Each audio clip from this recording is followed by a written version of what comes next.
It is dark, it is edgy, and it is an absolutely brilliant take on what happens with the characters of the fairy tales when the story is over.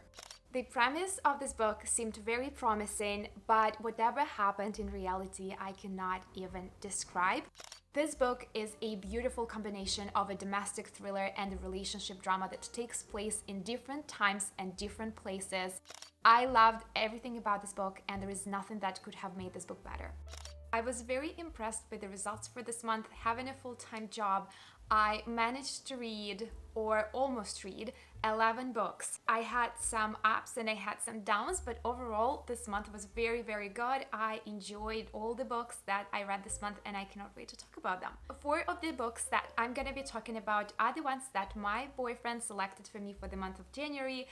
And if you haven't watched that video, it was super fun. He went to my Goodreads account and selected 4 books that I would start the 2023 with.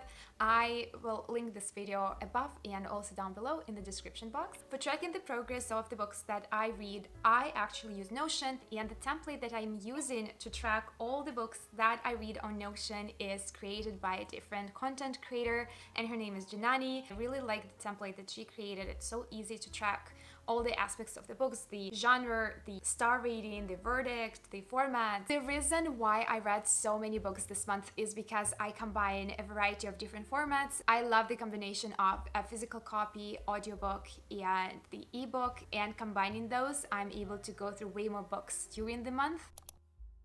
The first book that I read in January is These Fleeting Shadows by Stephanie Garber. I finished this book on January 3rd, and the format that I was using was audiobook. That's why it's not one of the books that my boyfriend selected for me, because his selection was for physical copy. These Fleeting Shadows is a mystery thriller and gothic horror. I gave this book 3 stars, and for me it was just okay. We are following Helen, and Helen and her mother has left their ancestral home that's called Harrow many years ago, and when her grandfather dies, she's shocked to learn that she inherited Harrow and everything that her grandfather possessed. In order for her to keep Harrow in her family, she needs to stay there for 1 year, and when she moves back into the house, she understands that it will not be so simple for her to stay there. The premise of this book seemed very promising, but whatever happened in reality, I cannot even describe. This book is a combination of everything and anything that is gothic and paranormal merged together. This book didn't stand out to me at all. There is hardly anything that I remember, but I still finished this book. The second book that I read in January is Flicker in the Dark by Stacey Willingham. I finished this book on January 5th. It is a mystery thriller,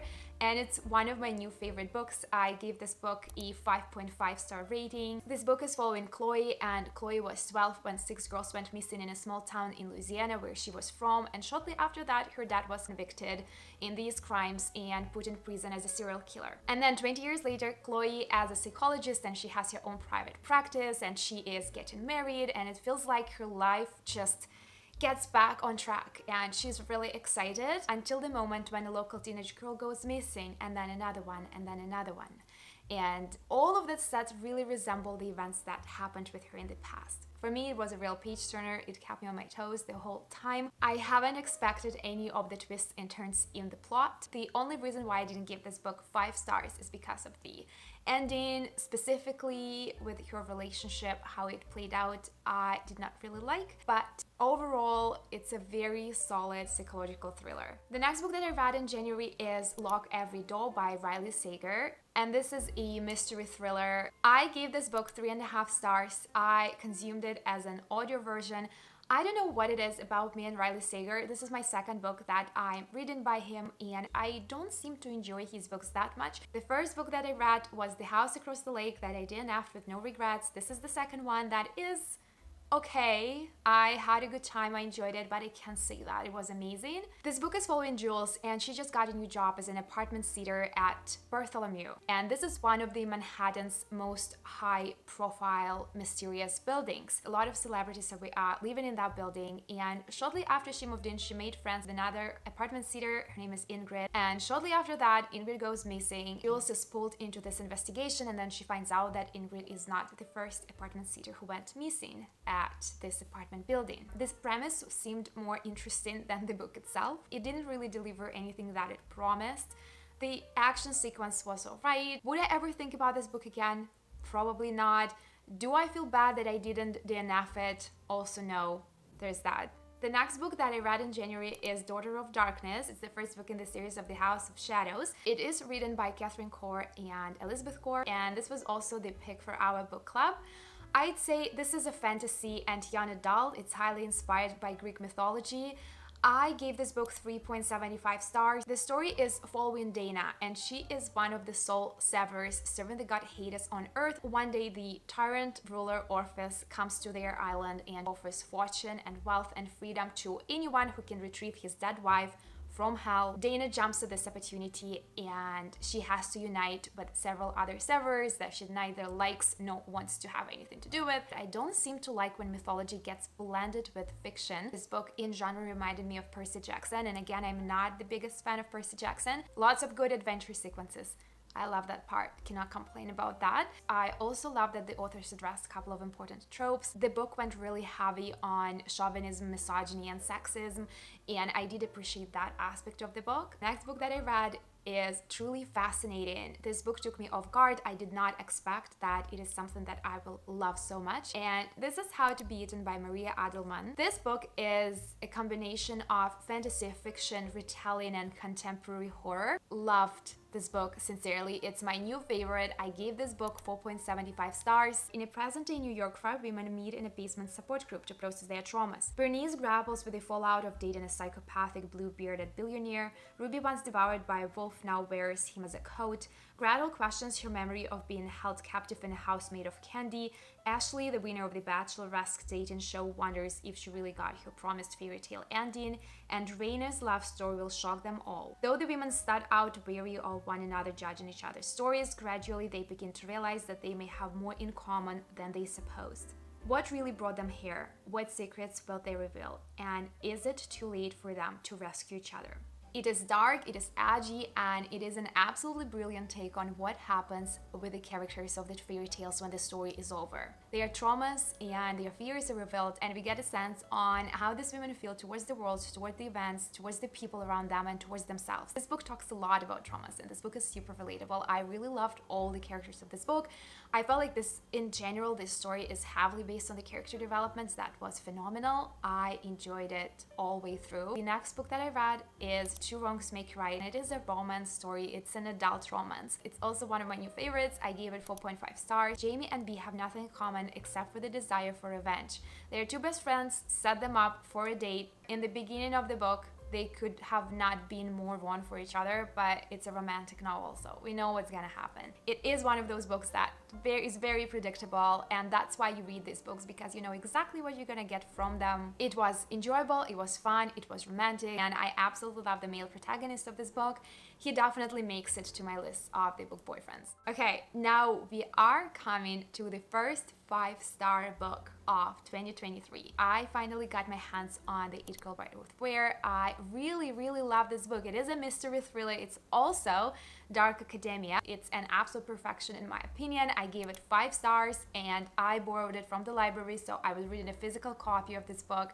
That just adds up to the experience for me. This book is following Hannah, and Hannah, on her first day of coming to the college, meets April, and they become best friends right away. Together they develop a group of devoted and inseparable friends in the first year of their college, and by the end of the second year, April is dead. Now, a decade later, Hannah and Will are expecting their first child, and the person who supposedly murdered April, John Neville, died in prison. Hannah is relieved that she can finally leave the past behind until the day when a journalist comes knocking on her door and completely rocking her world. He has some evidence that John Neville might not have been the killer. This book is a beautiful combination of a domestic thriller and a relationship drama that takes place in different times and different places in a dark academia setting that pretty much just keep you on the toes the whole time. I love when the chapters go from before to after. There is a rotation. We get to see the group of friends when they were in college, their relationship, and we also get to see the present, how Hannah is pulled into the investigation to finally find out who murdered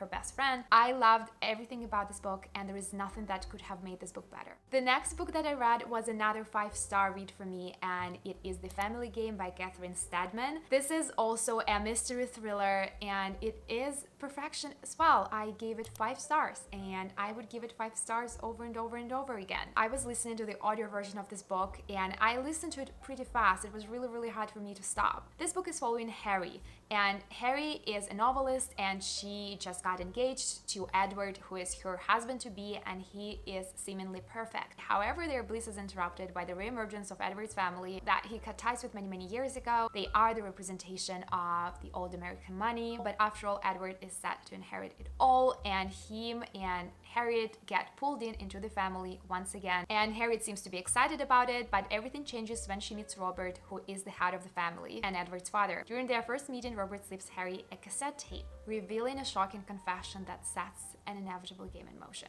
I love the dark and edgy atmosphere. It got a very strong grip on me. It kept me very nervous, and that's the sense that I want to get from a good psychological thriller. Highly recommend. Now, the next books that I will be talking about are the books that I'm still reading while I'm recording this video. However, I will definitely finish these books by the end of January. I feel quite confident to read and talk about these books already.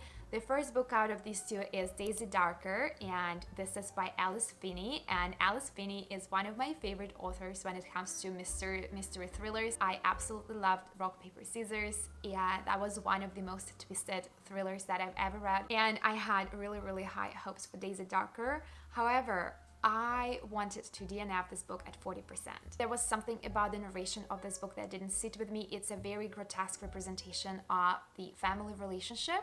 This is a mystery thriller as well. Currently, I am at 70%. The book got a little bit more interesting close to the end, specifically the plot. I'm quite confident that I'm going to give this book a 3.75 stars. After years of avoiding each other, Daisy Darker's entire family is assembling at their family home on the island. So when they get to this island, there is a high tide, and then they cannot leave this house. That being said, the book really reminds me of And Then There Were None by Agatha Christie. The members of the family are gathering for their Nana's 80th birthday, and then by the end of the evening, Nana is found dead. There is no one who can get onto the island, and no one can escape it, so the murderer is one of the family members. All the family members have their own secrets that are somewhat recorded on the tape, and with each hour, the next person in the family is found murdered, and we also get to see the tapes that are uncovering all the secrets of the family. The premise seems very fun, but again, the grotesqueness of this book doesn't seem something that sits with me very well. It's not a bad thing on its own, it's just something that I didn't expect when I got into this book. Next book that I'm gonna be finishing in January is A Dawn of Onyx, and this is the first book in the series of the Sacred Stones. I read an e-version of this book, and I'm approximately 30% in, and so far I do really enjoy this book. The book is following Arwen, and she has been taken prisoner to this very dark and scary kingdom of Onyx. She has special abilities, she can heal people, but this power doesn't come from